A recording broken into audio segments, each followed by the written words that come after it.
Politics ভালো না খারাপ সেই তর্কে যাচ্ছি না, তবে পলিটিক্স যে শুধুমাত্র দুটো দলের মধ্যে হয় না সেটা বলতে পারি। পলিটিক্স কোথায় নেই, অফিসে পলিটিক্স, কলেজে পলিটিক্স, ইভেন পলিটিক্স না জানলে সংসারেও টিকে থাকতে পারবে না।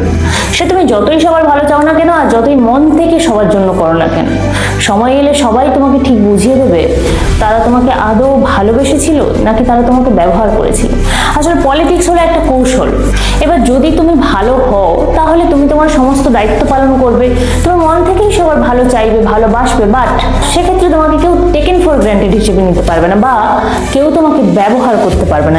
আচ্ছা, প্রাক্তন মুভিটার কথা মনে আছে? উজানের প্রথম স্ত্রী কিন্তু উজানকে যথেষ্ট ভালোবাসতো এবং যেটুকু করতো মন থেকেই করতো, শুধু সে যেটা জানতো না সেটা হলো কৌশল বা সংসারে টিকে থাকার জন্য যে পলিটিক্সটা জানা দরকার সেটা সে জানতো না, যেটা তার দ্বিতীয় স্ত্রী জানতো। তাই সে সংসারটা ভালোভাবে করতে পেরেছে, শুধু তাই নয় উজানকেও পাল্টাতে পেরেছে।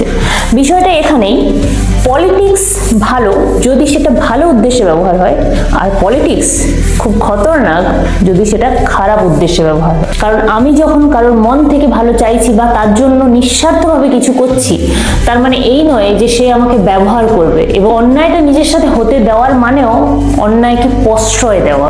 তাই যেমন আমি অন্য কারোর ক্ষতি করব না, তেমন আমার ক্ষতিও যাতে না কেউ করতে পারে সে বিষয়েও সচেতন থাকবো।